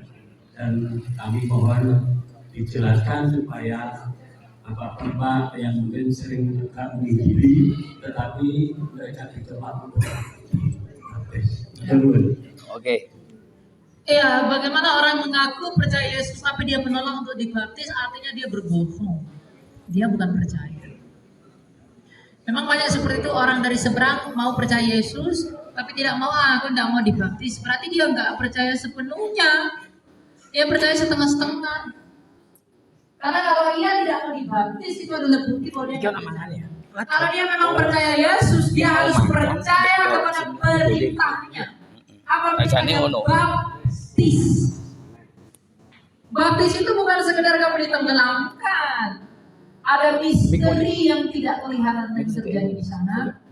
Saya yang pasal kedua. Apa itu baptisan? Ya. Kalau saya 2 ayat yang dalam dia dalam dia kamu telah disunat, bukan dengan sunat yang dilakukan oleh manusia, tetapi dengan sunat Kristus yang terdiri dari penanggalan tubuh yang berdosa. Karena dengan dia kamu dikuburkan dalam baptisan, dan di dalam dia kamu turut dibangkitkan juga melalui percayaan kepada kerja kuasa Allah yang telah membangkitkan dia dari antara orang mati. Jadi baptisan itu bukan sederhana dalam air. Ketika Anda dibaptiskan, Anda masuk ke dalam air itu. Roh Allah Roh Kudus itu akan menenggelamkan kamu dan membuat kamu mati bersama-sama dengan kematian Kristus. Dan ketika kamu keluar dari air itu, Anda akan bangkit di dalam kepercayaan di dalam kebangkitan Kristus. Makanya disebut itu sakramento. Itu sumpah yang kamu lakukan atas apa yang telah kamu terima. Dan sakramen baptisan itu tidak bisa mengakal selama itu dilakukan dengan materi yang benar. Jadi kalau ada orang percaya mengaku percaya Yesus Pak, tapi tidak mau dibaptis, artinya dibohong. Sama ada tahu nih air, kamu tahu dihilangkan harus, kamu tapi tidak mau gitu ya, aku tetap harus. Saya tahu goreng pisang nih buat saya kenyang. Tapi kalau saya nggak makan ini, ya saya tetap lapar kan. Saya tahu bahwa Yesus itu Tuhan saya percaya bahwa Dia Allah saya. Tapi kalau saya tidak mengikuti tanya di sana, artinya saya. Sebab iman dan perbuatan adalah mati. Hati-hati tidak pernah ada. Oke. Ya, jadi Bapak ahli Yesus sudah sampai dari sini Markus 6:20 lalu dia jalan di jadi memang pilihan pada mereka. Jadi mereka percaya tapi memang sakramen. Tapi memang sulit Pak. Mereka itu masih sulit adaptasi. Tapi tentunya adalah kita menyerahkan mereka kepada Allah. Agar Tuhan yang mengubah mereka. Kita nggak bisa ubah orang. Ya, puji Tuhan. Saya mau tanya tentang tadi Kak Elia kan bilang orang sakit ke dokter gitu ya. Terus kalau jiwa sakit ke Tuhan gitu ya. Saya mau tanya ciri-ciri orang yang jiwanya sakit itu gimana? Lah, Papi. Terus mungkin yang punya tubuh itu nggak kerasa gitu loh. Nggak sadar gitu loh. Gimana caranya supaya tahu nek aku itu jiwa loro gitu loh. Yang itu yang pertama. Yang pertama, yang kedua itu tentang hubungan apa hubungannya Melkisedek sama Tuhan Yesus? Itu terus apakah cuma Melkisedek tok yang jadi raja dan apa imam? Apa cuma Melkisedek? Ya, terima kasih ya. Bagaimana cara tahu bahwa orang itu jiwanya sakit? Saya dan kamu jiwanya sakit. Semua di sini orang jiwanya sakit. Sebab berdoa. Maka kita meminta ada si orang yang sampai hari ini tidak berdosa. Orang berdosa kan? Ketika kamu buat dosa itu tanda jiwa sakit. Maka kita setiap hari kita disembuhkan oleh Tuhan. Makanya dikatakan pengobatan itu setiap hari, artinya berobat itu setiap hari kepada Kristus. Dan kita menerima itu di dalam sakramen. Jangan melalui kita menerima tubuh dan Kristus. Kita mengikrarkan Dia di dalam tubuh juga dan siapa yang tidak di dalam ambil nama tidak. Bagaimana cara Dia tidak di dalam itu? Lalu berdoa bersih. Dia bisa tinggal dalam Yesus itu dari Kristus. Ya, jadi siapa yang jiwanya sakit? Dia semua manusia. Semua manusia masih berdosa. Maka dia harus datang kepada Yesus agar setiap hari dia diubahkan dan diperbarui karena apa? Kesembuhan itu proses. Mana ada orang sakit lampu dikasih proses sembuh karena lampu lagi. Bisa ya, kalau mereka cerdas bisa dia lampu lagi. Nah orang percaya ketika dia bertobat percaya Yesus, dia mungkin tidak bisa tidak dalam sehari itu, tapi ketika godaan datang dia bisa jatuh. Nah itu yang harus kita minta kepada Tuhan, bahwa di dalam kelemahan kita yang sangat lemah ini, kita minta kekuatan, kita minta pertolongan Allah agar setiap hari kita dituntun, setiap hari kita diperbantukan dan dibawa kepada Tuhan. Ya. Nah, yang kedua, siapa Melkisedek itu? Melkisedek itu adalah Kristus sendiri. Ya, Ibrani 6. Ibrani pasal yang ke-6. Oh, ayat yang ke-7, Ibrani 7. Ya. Ibrani 7. Ibrani atau 7 sih? Sampai sampai telung puluh. Ibrani 6. Iya, hari ini. Saya agak lupa nih. Nah, Ibrani 7 ternyata. Kristus dan Melkisedek. Melkisedek adalah Raja Salem dan Imam Allah yang Maha Tinggi. Ia pergi menyongsong dan memberkati Abraham ketika Abraham kembali dari peperangan mengalahkan raja-raja. Kepada dia pun Abraham memberikan 1/10 dari semuanya.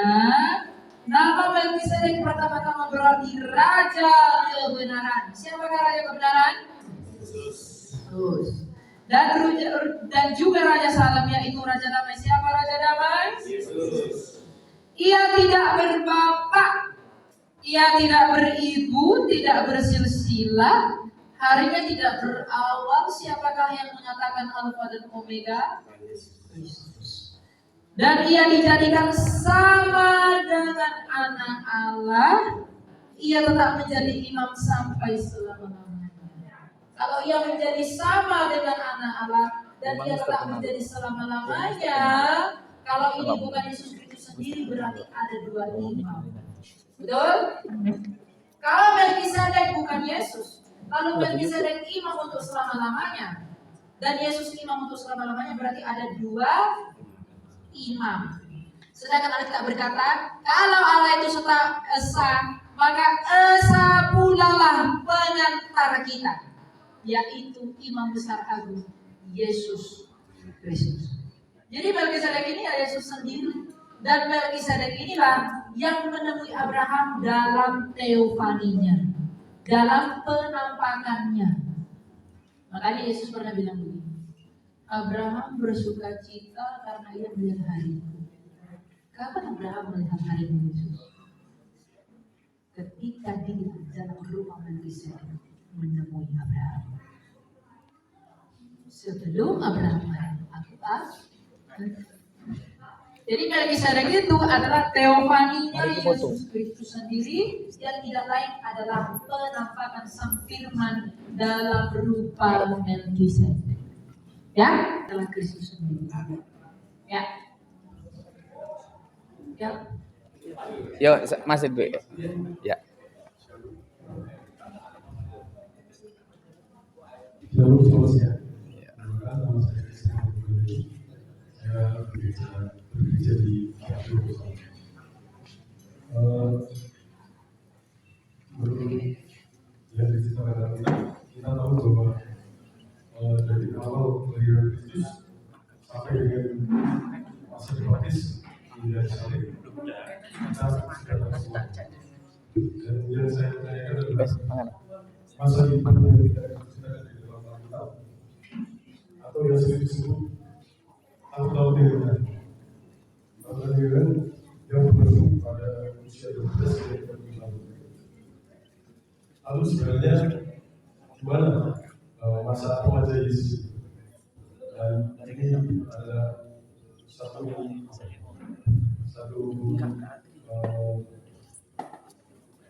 menjadi penasaran, jadi pergumulan saya.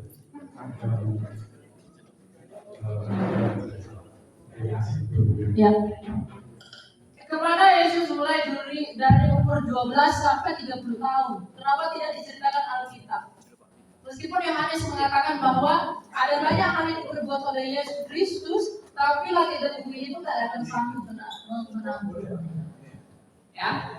Kemana dia? Umur 12 sampai 30 tahun. Galatia 4 ayat 4.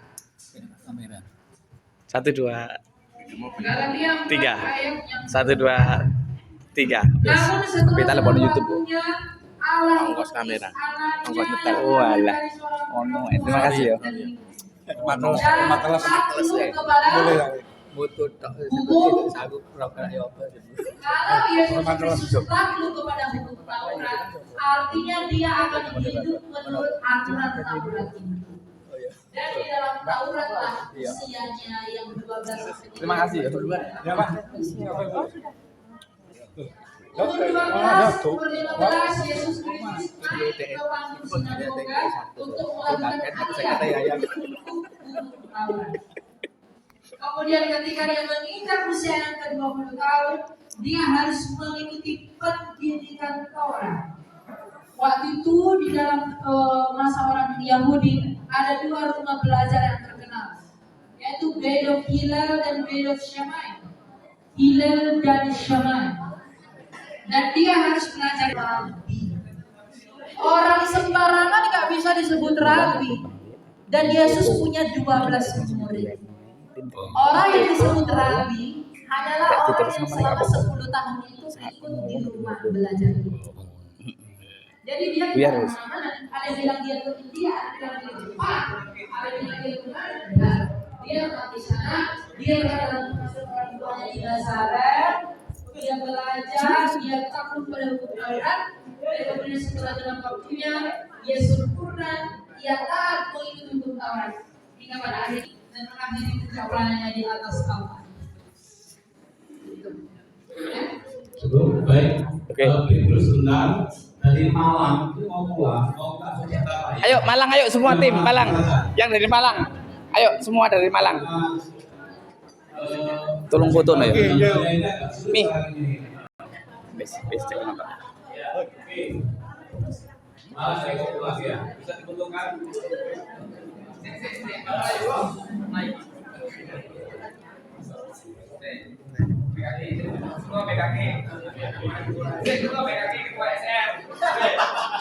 Itu ndur HP gula. Itu ndur ini.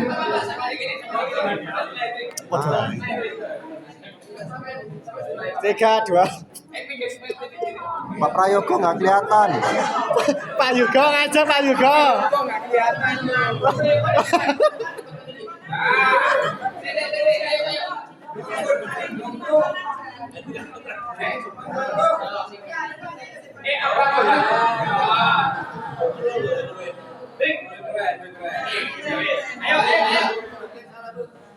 On.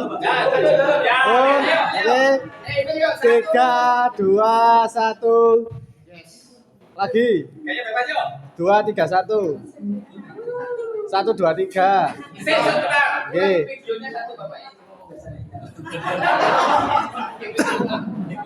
Video. Bukit Sion. Kalau saya bilang Gesia Bukit Sion luar biasa. Kalau saya bilang melayani dengan senang dan rela. Oke. Bon. Gesia Bukit Sion luar biasa. Belum mau setahun. Ya, oke. 1, 2, 3, ayo. Gesia Bukit Sion luar biasa. Melayani dengan senang dan rela. Terima kasih. Tadi potong ini. Yang mau foto monggo. Ayo. Hari ini buyar. Saya 1, 2, 3. Oke. 2, 3. Ayo 1, 2, 3. Cekrek 1, 2, 3. Cekrek 1, 2, 3. 1, 2, 3 selesai. Ayo 1, 2, 3. 2, 3, 1. Oke. Ayo 1, 2, 3. 3, 2, 1 selesai. 2, 3. 3, 2, 1. Oke. Ayo 1. Ayo ya 1. Ayo 1, 2. Do cepet do. 1, 2, 3. 3, 2, 1. 1, 2, 3. Wes selesai. Ayo, 1, 2, 3, 3, 2, 1, wes selesai. Ayo, ayo, ayo tuh, 1, 2, 3, 3, 2, 1, 1. Oke, selesai. 1, 2, 3, 3, 2, 1. Oke, 1, 2, 3. 1, 2, 3, 1, 2, 1, 2, 3, wes, baik api ya. 1, 2, 1, 2, oke. 3, 2, 1, 1, 2, 3, 1, 2, 3, 1, 2, 3. Enggak baik-baik. 1, 2, 3. 3. Ya wes. 1, 2. Lihat sini, Le. 1, 2, 3. Oke, ayo ya. 1, 2, 3. 1, 2, 3. Pak Prayu, Ketua BKG. 1, 2, 3. 1, 2, 3. Iki foto no, foto iki. Om piye iki? Om iki gak kamera ta? Isor iki. Oke. Wes, aku. 3, 2, 1. Lagi 3, 2, 1. Hitung gas. Oke, 3, 2, 1. Wes balik ae. Oh iya sakno. 1, 2. 1, 2. Wes selesai. 2, 1. Langsung ngantri kono. Sik. 3, 2, 1. 3, 2, 1. Sudah. Wes. Udah terlihat sini. 1, 2, 3, 3, 2, 1. Oke. 1. 3, 2, 1.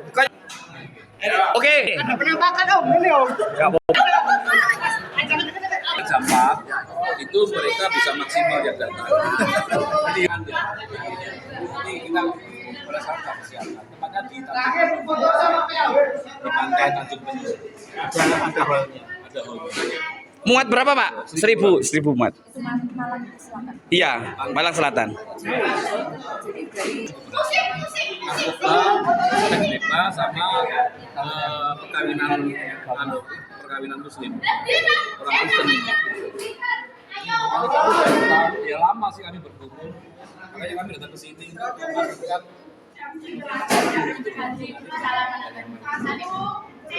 saya minggu sore jam 4.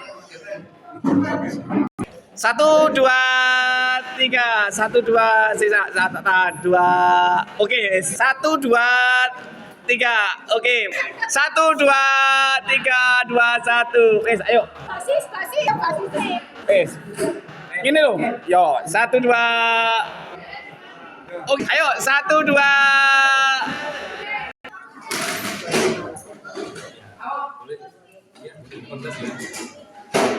Baik, Januari ya. Ya, Januari jadi 19. Ini atau tanggal 19. Oke ya, tak rekam lagi tanggal. Kita mau Natal kalau kita. Ya, kan Natal masih bisa. Ya, baik. 18. 15 Januari 2026 ya. Benar ya. Itu Mas Elia. Ya. Ya. Berarti kamu tibanya minggu pagi atau Sabtu? Pagi aja. Minggu pagi. Soalnya Sabtu aku banyak syuting. Jadi minggu pagi. Baik, minggu karena mereka kan bisa jam 7, jam 8. Jadi jam 11 itu apa-apa ya. 11 siang gitu kan. Itu apa-apa. Desa. Banyak mereka yang sakit. Ya, artinya puluhan juta sampai ratusan juta. Lalu anak gembala itu sampai jutaan. Free sex. Lalu mereka free sex, lalu Perceraian muda. menikah muda dengan Muslim. berat dan cerai muda. Nah ini kantor-kantor Kristen. Jadi kami ini tim ini dari berbagai macam gereja itu mitra gereja sampai hari ini. Ya, kami yang bisa kita kerjakan. Tapi memang bagian saya di kemudian keluarga. Jadi sudah bermasalah kami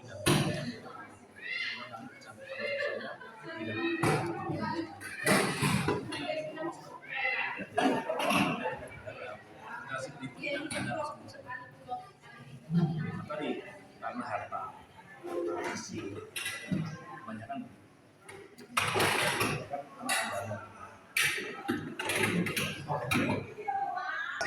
Terima kasih. Nanti ke pantai nanti 18 Januari ya.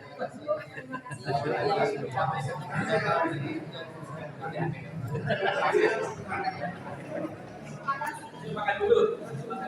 Kita selesai guys, selesai.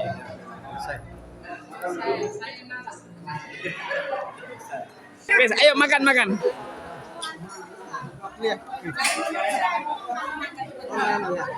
Jajan gua akeh. Tadai kresek. 3. Aku boleh ngomong? 3. Terima kasih buat seluruh peserta seminar pada hari ini. Tuhan memberkati. Terima kasih. Shalom, hari ini kita bersuka cita karena kita mengikuti seminar dengan narasumber Elia Meren dan apologi juga yang luar biasa. Semua yang telah diberkati oleh Tuhan. Tuhan berkati kita semuanya. Shalom.